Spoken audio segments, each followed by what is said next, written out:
வணக்கம் நண்பர்களே. உங்களிடம் பேசுவது விமலா. இன்னைக்கு நம்ம கேட்க போற கதை பொன் குலேந்திரன் அவர்களின் ஒரு சுவரின் கதை. இது வரைக்கும் இந்த சேனலை நீங்க சப்ஸ்கிரைப் பண்ணல அப்படின்னா மறக்காம சப்ஸ்கிரைப் பண்ணுங்க. பக்கத்துல இருக்க பெல் ஐக்கானையும் கிளிக் பண்ணுங்க. வாங்க கதைக்குள்ள போகலாம். பழமையில் ஊறிய அந்த ஊரின் பிரதான வீதியில் கேட் முதலியார் முருகேசம் பிள்ளை 1928 இரும்பு கேட் வைத்து கட்டிய 5 அறைகளை உள்ளடக்கிய நாற்சதுர முதற்கல் வீடு அது. கேட்டின் இரு பக்கத்திலும் மதிர்ச்சுவர்களுக்கு மேல் கற்களில் செதுக்கிய அழகிய இரு அன்னங்களின் உருவங்கள். அதற்கு உகர்ந்தால் போல் வீட்டின் மதிர்ச்சுவரில் பித்தளை தகட்டில் அன்னவாசா என்ற பெயர் பிரகாசித்துக் கொண்டிருந்தது. அன்னங்களின் ஞாபகமாக கேட் முதலியார் அந்த பெயரை வீட்டுக்கு வைக்கவில்லை. அவர் மனைவியின் அன்னலட்சுமியின் சீதன காணியில் சீதன பணத்தில் கட்டிய வீடது. அதனால் அந்த பெயரை அவ்வீட்டுக்கு வைத்திருக்காவிடில் அவர் மாமனார் வீட்டில் பூகம்பம் வெடித்திருக்கும். வீட்டுக்கு இரும்பு கேட் வைத்து முதலில் கட்டியதால் அவருக்கு கேட் முதலியார் என்ற பெயர் வரவில்லை. எல்லாம் வெள்ளைக்காரனுக்கு முன் கை கட்டி வாய்ப்பொத்தி நின்று அவன் இட்ட வேலைகளை செய்ததற்கும் பல தடவை சேர் போட்டதற்கும் ஊரில் மற்றவர்களை விட சாதியில் கூடியதற்கும் பல நிலங்களுக்கு சொந்தக்காரராக இருந்தாலும் மரியாதைக்காக அவருக்கு கிடைத்த பட்டம் அது. வீட்டுக்கு முன் அந்த மதிலின் சுவர் பழமை வாய்ந்தது. அதன் அகலம் மட்டும் சுமார் 1.5 அடி இருக்கும். உயரம் 6 அடி கண்ட கற்களால் அத்திவாரமிடப்பட்டு கட்டப்பட்டது அந்த மதில். ஒரு கோட்டையின் அரண் போல் ஒரு காலத்தில் தோற்றமளித்தது.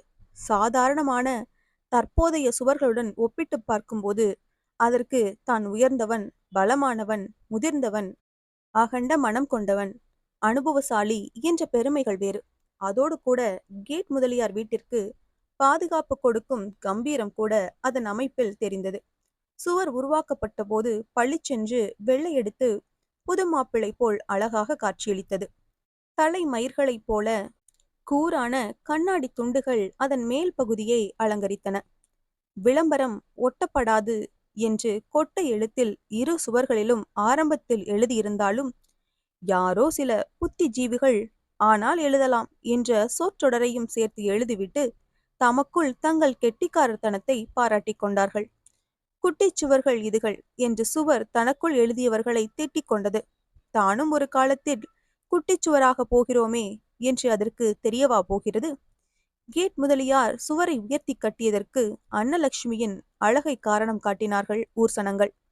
ஊர் இலசுகள் அவள் மேல் எங்கே கண் வைத்து விடுவார்களோ என்று பயந்துதான் அவர் மதிலை உயர்த்து கட்டினார் என்பது பலர் கொடுத்த விளக்கம். உண்மையில் அன்னலட்சுமி அன்னத்தைப் போல் அழகானவள்தான். வீட்டுக்கு வெளியே அவளை காண்பது அரிது. கோவிலுக்கு போவதானாலும் இரட்டை மாட்டு வண்டியில் கேட் முதலியாரின் பாதுகாப்புடன் தான் போய் வருவாள். முருகேசன் பிள்ளையை திருமணம் செய்யும் முன் அவளுக்கு மாமன் மகன் மைனர் மணியத்துடன் தொடர்பு இருந்ததாக ஊருக்குள் கதைத்து கொண்டார்கள். இதையெல்லாம் அறிந்துதான் மனைவியின் பாதுகாப்பு கருதி சுவரின் உயரத்துக்கும் இரும்பு கேட்டின் வலிமைக்கும் முக்கியம் கொடுத்தார் முருகேசம் பிள்ளை. 6 அடி மதில் வீடு, அன்னவாசா, கல்வீடு, கேட் முதலியார் வீடு, பேய் மதில் வீடு, இப்படி அடுக்கடுக்காக வீட்டுக்கு பல பெயர்கள் அவ்வூர்வாசிகளால் சூட்டப்பட்டது. கேட் முதலியார் மறைந்து சில வருடங்களில் கேட் முதலியார் வீடு என்ற வீட்டு பெயர் மறையத் தொடங்கியது. அந்த சுவருடன் ஒரு வருஷத்தில் 2 தடவை கார்கள் மோதி இருவர் அதே இடத்தில் துடிக்க துடிக்க இறந்ததனால் பேய்மதில் வீடு என்ற பட்டம் வலுவடைந்தது. மதிலை காக்க அதற்கு பக்கத்தில் ஒரு சூளம் வீட்டுக்காரர்களால் நடப்பட்டது. மதிலுக்கு செக்யூரிட்டி வேலை செய்ய அச்சூளம் தோன்றியவுடன் சுவருக்கு பெருமை. இனி ஒருவரும் கண்டபடி என்னோடு மோதி களங்கத்தை உண்டு பண்ண முடியாது என்ற தைரியம் அதற்கு. முதலியாரின் மறைவுக்கு பின் வீடு அவரின் ஒரே மகள் ஜெயலட்சுமிக்கு 1942 சீதனமாக கைமாறியது. முதலியாரின் பிணம் கேட்வழியே எடுத்து சென்றால் இன்னொரு பிணம் அதை தொடர வேண்டி வரும் என்று முதியோர்கள் ஆலோசனை சொன்னார்கள். வேலியோடு இருந்த சுவரின் ஒரு பகுதியை இடித்து வழி அமைத்து பிணத்தை எடுத்துச் சென்றார்கள். பாவம் சுவர் தன்னை உருவாக்கியவருக்காக தன்னில் ஒரு பகுதியை சிபி சக்கரவர்த்தியை போல் தியாகம் செய்தது. சிறிது காலம் அங்கீனமாக சுவர் காட்சியளித்தது. அந்த இடைவெளியூடாக சிறுவர்கள் வீட்டு வளவுக்குள் வந்து மல்கோவா மாமரத்தையும் கொய்யா மரத்தையும் ஒரு கை பார்த்து செல்லத் தொடங்கினார்கள். தன்னால் திறமையாக வீட்டை பாதுகாக்க முடியாமல் இருக்கிறதே என்று சுவர் மனம் வருந்தியது. அதன் வருத்தத்தை உணர்ந்தோ என்னவோ, கேட் முதலியாரின் முதலாம் திவசத்திற்கு முன்னரே சுவரின் சிதைவை பிளாஸ்டிக் சர்ஜரி செய்யப்பட்டு திருத்தப்பட்டது. சுவரில் படர்ந்திருந்த பாசியையும் விளம்பரங்களையும் சுரண்டி எடுத்து வெள்ளையடித்து தூய்மைப்படுத்தி விட்டார்கள். சுவருக்கு மகிழ்ச்சி தாங்கவில்லை. ஏதோ அதிக காலத்துக்கு பின் குளித்து புது ஆடை அணிந்தது போன்ற ஒரு பிரமை அதற்கு.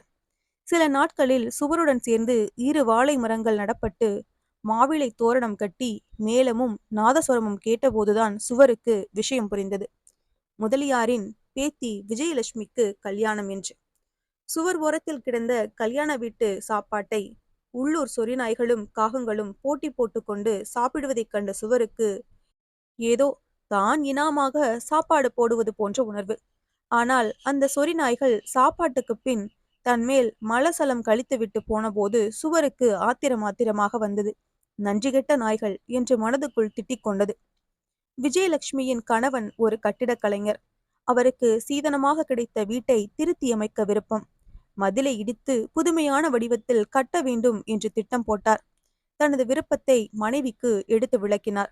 விஜயலட்சுமி எதையும் தாயிடமும் பேத்தியாரிடமும் பேசி முடிவெடுப்பவள். திட்டம் தாய் லட்சுமிக்கு தெரிய வேண்டி வந்தவுடன் அவள் கண் தெரியாத 90 வயதாகியும் காது கூர்மையாக கேட்கக்கூடிய அன்னலட்சுமியிடம் விஷயத்தை கக்கினாள். என்ன கதை கதைக்கிறாய்?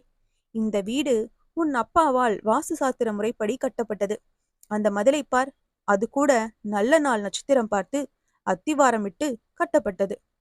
எங்கடை வீட்டு கூரை பக்கத்து வீட்டு கூரையிலும் பார்க்க 1 முழ உயரம். அதுதான் இந்த வீட்டிலே நடக்கிறதெல்லாம் நல்லதாக நடக்குது. அந்த மதில் ஓரத்தில் இருக்கிற சூலம் கூட வீட்டை காக்கிறதுக்காக உன் அப்பாவால் வைக்கப்பட்டது. தம்பிக்கு சொல்லு, நான் உயிரோட இருக்கும் மட்டும் வீட்டையும் மதிலையும் மாற்றி அமைக்க விடமாட்டேன் என்று. அன்னலட்சுமி தன்மேல் வைத்திருந்த பாசத்தை கேட்டு சுவர் பூரிப்படைந்தது. மதிலை இடித்து புதுப்பிக்க முடியாததால் பாக்கியலட்சுமியின் கணவனுக்கு மனதுக்குள் கோபம். அதனால் சுவரை சினிமா போஸ்டர்களும் அரசியல் பிரச்சாரங்களும் தூஷண வார்த்தைகளும் அலங்கரித்தன. சைக்கிளுக்கு புல்லடி, யானைக்கு பொல்லடி. அம்மன் கோயில் பூசாரி, அம்மன் நகையை திருடாதே. பாராளுமன்ற உறுப்பினரா, பாதாள குழுக்களின் தலைவனா? இப்படி சுவையான பத்திரிகை தலையங்கங்கள் மதிலில் தோன்றியன. வீதியில் நடப்போருக்கு சுவர் பத்திரிகையாயிற்று. கடவுளே, என் உடம்பை எதற்காக இவர்கள் தீய காரியங்களுக்கு பாவிக்கிறார்கள் என்று மனம் நொந்தது சுவர். பலர் சுவரில் உள்ள வாசகங்களை வாசிக்க தன் முன் கூடி நிற்பதைக் கண்டு அவர்களை திட்ட வேண்டும் போலிருந்தது சுவருக்கு. அந்த காலகட்டத்தில் ஈழத்துப் போர் உச்சகட்டத்தை அடைந்தது. இந்திய சமாதான படை விடுதலை புலிகளை வேட்டையாடி திரிந்த காலம் அது. பாக்கியலட்சுமி குடும்பம் பயத்தில் வீட்டை பூட்டிக் கொண்டு தற்காலமாக வெகு தூரத்துக்கு சென்று விட்டார்கள். அன்னலட்சுமிக்கு வீட்டை விட்டு அனாதையாக விட்டு போக விருப்பமில்லை. ஒரு அமாவாசை இரவன்று 3 போராளிகள் தனக்கருகே எதையோ தோண்டுவதைக் கண்ட சுவருக்கு மனதுக்குள் பயம் வந்துவிட்டது. ஏதாவது செய்வினை சூனியம் செய்கிறார்களோ என யோசித்தது. ஆனால் நடந்தது வேறு.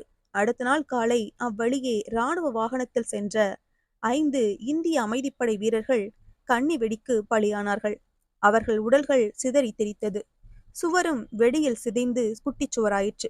கேட் முதலியார் போட்ட இரும்பு கேட் உருமாறி சுவரின் கற்குவியலின் மேல் பரிதாபமாக கிடந்தது. வீட்டின் கூரையின் ஒரு பகுதிக்கு பலத்த சேதம். இந்திய இராணுவ வீரர்களின் சதையும் இரத்தமும் சிதைந்து குட்டிச்சுவரான சுவரில் தெரித்து கிடந்தன. எங்கிருந்தோ பறந்து வந்த காகம் ஒன்று சுவரில் ஒட்டி கிடந்த சதை துண்டொன்றை கொத்தி கொண்டு பறந்து சென்றது. சொறி நாய்களும் தங்கள் பங்கை இடிந்த சுவரின் கற்குவியலை கிளறி சுவைக்க தயங்கவில்லை. ஒரு காலத்தில் உயர்ந்து கம்பீரத்துடன் நின்ற சுவர் குட்டிச்சுவராகி உருமாறி மயானமாக தோற்றமளித்தது. அடுத்தது தன் நிலை என்ன என்று சிந்தித்தது. மனிதனின் வாழ்க்கையுடன் தன்னையும் ஒப்பிட்டு கொண்டது. கன்னி வெடியில் இடிந்து குட்டிச்சுவரான சுவரை மேலும் தரைமட்டமாக்கும் நோக்கத்துடன் தூரத்தில் வந்து கொண்டிருந்த இந்திய இராணுவத்தைச் சேர்ந்த புல்டோசர் வாகனத்தின் இரைச்சல் சத்தம் கேட்டு இடிந்த மதில் பெருமூச்சு விட்டது. இந்த கதை உங்களுக்கு பிடிச்சிருந்துன்னா லைக் பண்ணுங்க, ஷேர் பண்ணுங்க, சேனலை மறக்காம சப்ஸ்கிரைப் பண்ணுங்க. அடுத்த கதையில சந்திக்கலாம்.